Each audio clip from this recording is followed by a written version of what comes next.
Ok, pessoal, vamos estudar agora a parte de lâmina de faces paralelas, né? Inicialmente nós vamos ver aí a definição do que seria uma lâmina de faces paralelas. É quando a gente tem três meios homogêneos, três meios transparentes, separados por duas superfícies planas e paralelas. Então tá aqui, ó, meio 1, meio homogêneo e transparente. Meio 2, meio homogêneo e transparente.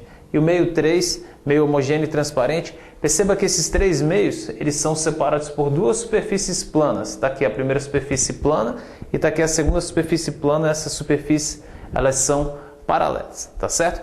Reparem que nós temos aí dois dióptros planos, né? Quando a gente fala em lâmina de faces paralelas, nós temos dois dióptros planos. Está aqui o primeiro dióptro plano, do meio 1 para o meio 2. Isso aqui é um dióptro plano. São dois meios homogêneos e transparentes separados por uma superfície plana, né? Definição de dióptro plano. E aqui eu tenho um outro dióptro plano do meio 2 para o meio 3. Reparem, né? Do meio 2 para o meio 3 eu também tenho um dióptro plano.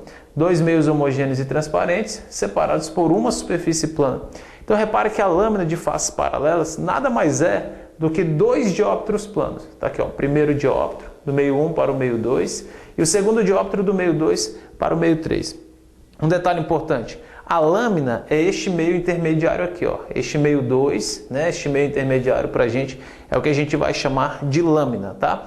O exemplo de lâmina aí de faces paralelas para vocês, a gente poderia citar um aquário, né? Um aquário, por exemplo, a gente tem aqui o meio 1, ar, meio 2, vidro, meio 3, água, um aquáriozinho cheio d'água, né? A gente teria os três meios homogêneos, né? O ar, ele é homogêneo e transparente, o vidro homogêneo e transparente e a água, a gente pode considerar também como sendo meio homogêneo e transparente. Perceba que esses três meios estão separados por duas superfícies planas, que são as próprias superfícies aqui, ó, do vidro, tá certo? Então, o meio intermediário nesse caso seria aí o vidro, tá bom? Um detalhe importante, o meio 1 e o meio 3, eles podem coincidir, tá? A gente pode pegar alguma situação do tipo, ó, ar, vidro e ar, por exemplo. Ou então água, vidro e água, né? O meio 1 e o meio 3, eles podem acabar coincidindo, tá certo?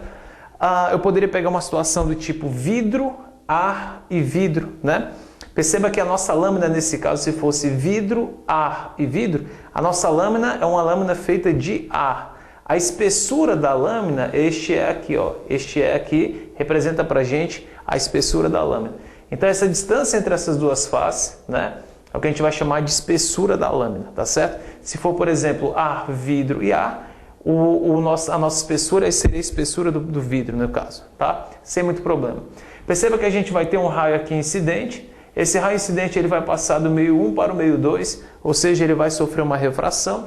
E depois ele vai passar do meio 2 para o meio 3, ele vai sofrer uma nova refração, tá? Um detalhe importante, o raio que abandona aqui a lâmina, né? Este raio que deixa a lâmina, que sai da lâmina, é o que a gente vai chamar de raio emergente. Então a gente tem um raio incidente na primeira face, ele sofre uma refração, sofre outra refração e ao sair da lâmina ele é chamado de raio emergente. Às vezes a questão também fala num tal de ângulo de emergência. Ângulo de emergência é este ângulo aqui, ó, é o nosso I2, que eu representei aqui pela letra I2 aí pra gente, tá bom? Super tranquilo. Moçada, como nós temos aqui, ó, na maior tranquilidade, ó, uma refração acontecendo, no meio 1 para o meio 2, eu posso usar aí a lei de Snell, né? A lei de Snell, nós vimos que é a chamada segunda lei da refração, nós podemos usar em todo caso, toda a vida que a gente tiver aí uma refração ocorrendo. E nós temos aqui do meio 1 para o meio 2, então eu vou usar a lei de Snell aqui na nossa primeira face, ó, na primeira face da lâmina e vamos ver como é que vai ficar a lei de Snell. Vai ficar assim, ó, N1 vezes o seno de I1, seno de I1, isso daí é igual a N2, ó, meio 2 agora, N2, vezes o seno de Rzinho, seno de Rzinho. Então você faz aqui, ó, N1 seno de 1, primeiro meio já era, tranquilo. Agora você vai para o meio 2, N2 seno de Rzinho, segundo meio já era, tranquilo também, beleza? Super fácil a lei de Snell na primeira face. O que a gente vai fazer agora? Vou aplicar a lei de Snell agora do meio 2 para o meio 3, né? Nessa nova refração que vai ocorrer, ó, nessa nova mudança de meio que vai acontecer. Então vai ficar assim, ó.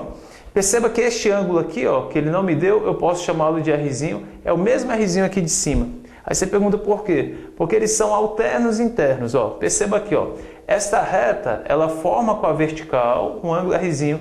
essa mesma reta vai formar com a vertical o mesmo ângulo Rzinho. Ou seja, eles são aí alternos internos, tá certo? Eles são alternos internos.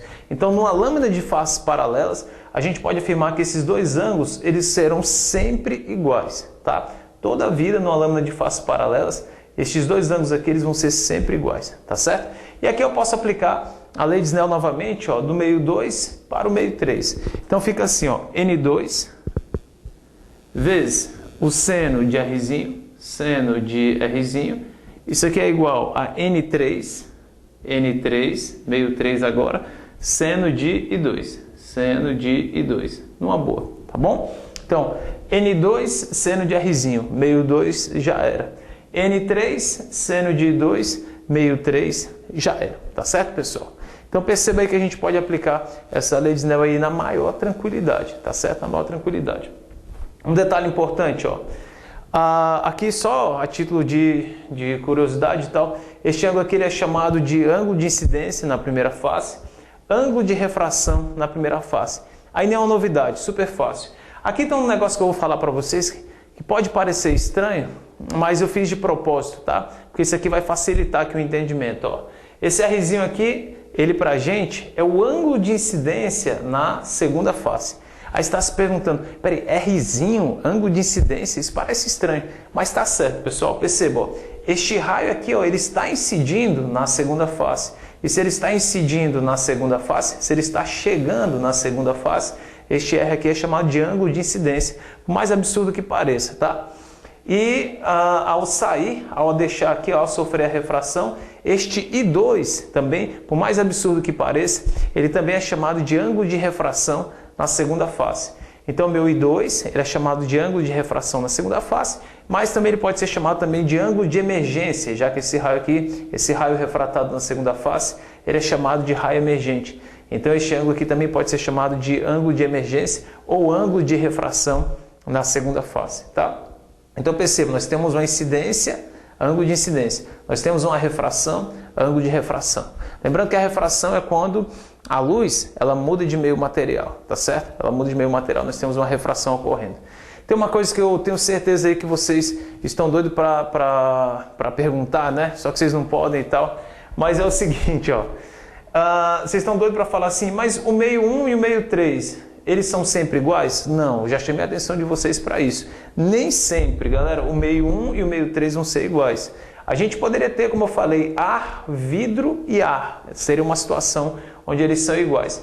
E nesse caso, quando o meio 1 e o meio 3 forem iguais, se aqui for ar e ar, por exemplo, ou então água, vidro e água, ou seja, o meio 1 igual ao meio 3, tá certo? Você pode falar que este ângulo I1 e o ângulo I2, eles vão ser iguais. Isso daí você consegue justificar tranquilamente pela frase irada. Nós vimos na frase irada, um trecho da frase irada falava assim pra gente, quanto maior o índice de refração, mais refringente é o meio, mais próximo da normal fica o raio de luz.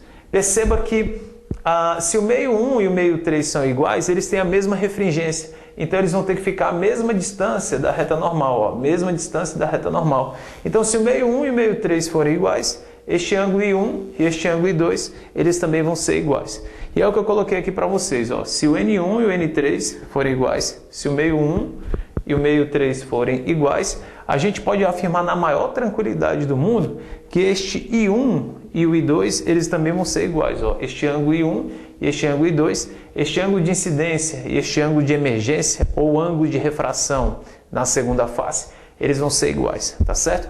E nesse caso, eu vou igualá-los, os dois aqui, ó, a um valor qualquer aqui que eu estou chamando de I. Então, se o meio 1 e o meio 3 forem iguais, o meu I1 e o meu I2 são iguais. Eu estou igualando, já que eles são iguais, vou chamá-los de I, vou chamá-los de I, tá ok? Numa boa, tranquilo. Nesse caso, pessoal, na situação em que a gente tem o meio 1 e o meio 3 iguais, a gente pode falar que este raio incidente e este raio emergente, eles são paralelos. Sempre que o meio 1 e o meio 3 forem iguais, a gente vai ter o raio incidente e o raio emergente paralelos. Então essa história dos raios serem paralelos, isso só vai ocorrer se o primeiro meio e o terceiro meio eles forem iguais. E nesse caso dá para a gente calcular essa distância entre essas duas paralelas. Entre essa primeira paralela e essa segunda paralela, dá para a gente achar essa distância aqui, ó, Dzinho, Essa distância de desvio também é chamado de desvio lateral, né? Desvio lateral que o raio sofreu, tal. Então aqui a gente tem o raio de luz, aqui ele sofre uma refração, sofre outra refração. Se a questão pedir para você achar o desvio lateral, a questão quer saber a distância entre essas duas retas paralelas. E para você calcular essa distância, existe uma equação que fala assim para a gente, ó, você vai pegar a espessura da lâmina, tá aqui, ó, a espessura da lâmina ele vai te dar, vezes o seno do ângulo de incidência, que é o meu I, né? No caso, como o meio 1 é igual ao meio 3, o meu I pode ser tanto o I1 ou pode ser tanto o I2, eles são iguais mesmo. Então vai ficar I menos R sobre o cosseno de R. Sobre o cosseno de R, tá aqui o cosseno de Rzinho, ou esse Rzinho aqui, tanto faz, tá certo? Então essa aqui é a minha equação para a gente poder achar o desvio lateral, tá certo? Ou então a distância entre aquelas retas paralelas. Entre essas retas paralelas aqui, ó, né? Entre a paralela que está o raio incidente e a paralela que está o raio emergente, tá certo? Então só colocando aqui para vocês, este aqui é chamado de espessura da lâmina, para ficar bacana, para todo mundo entender aí numa boa, tá? Bem fácil. Este nosso I que eu coloquei ali para vocês, este I é o chamado ângulo de incidência, tá aqui, ó, super tranquilo, de incidência, bem fácil. Este R aqui é o ângulo de refração, ângulo de refração, tá aqui, ó, super tranquilo. Perceba que quanto maior a espessura da lâmina, maior vai ser o desvio, são grandezas diretamente proporcionais. Ou seja, se você tiver uma lâmina, por exemplo, de vidro bem espessa, né, bem grossa, esse desvio lateral aqui ele vai ser também bem acentuado, tá? Essa distância entre aquelas retas paralelas, ela vai ser aí bem acentuada também, tá bom? Um detalhe que só para reforçar, para chamar a atenção aqui de vocês, tá? Perceba o seguinte então, galera, você só pode calcular esse desvio aqui, ó, esse desvio lateral, se a questão disser que o meio 1 e o meio 3 são iguais, tá? Se o meio 1 e o meio 3, se eles forem meios diferentes, por exemplo, ar, vidro e água, você não tem como calcular esse desvio lateral aqui, ó. Não dá para você achar esse D, não faz sentido. Por quê? Porque esse raio aqui não vai ser paralelo a este outro raio. Esse cara aqui ele vai entrar numa certa direção e esse cara aqui vai ser numa direção totalmente diferente. Então não faz sentido você calcular o desvio lateral na situação em que o meio 1 e o meio 3 são meios diferentes. Só tem sentido você calcular o desvio lateral, essa distância D, certo? Se o meio 1 e o meio 3 forem iguais, tá? Por exemplo, ar, vidro e ar, né? Aí a gente tem aí esse desvio lateral que você pode calcular aí na maior tranquilidade do mundo. Tá bom, pessoal? Beleza? Espero que vocês tenham entendido aí essa parte de lâminas de faces paralelas. E agora a gente vai para a parte de prismas, né? A parte muito importante. Muita gente aí sofre um pouquinho com os prismas, mas a gente vai ver que não tem muito segredo, tá bom? Acompanha então aí, vamos lá então, ok?